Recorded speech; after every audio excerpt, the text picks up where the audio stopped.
develop the skill of selling. Okay, so wait, employee ako. Paano ko i-apply yan? Oh, wait ka lang, sasagutin natin yan. But you have to understand, minsan kasi ang sale has a bad rep.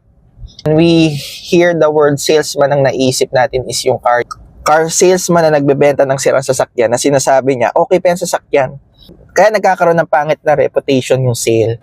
Pero actually, ang sales is the skill or the ability to add values to someone in exchange for money. So kung employee ka, bebenta mo yung sarili mo as a manager because you know that you can manage your team to perform well, then you should be given a higher income. Kasi if you lead yung team at nakapag-perform sila ng maayos because of your leadership, then mas mataas yung productivity nila, then mas profitable yung sa company.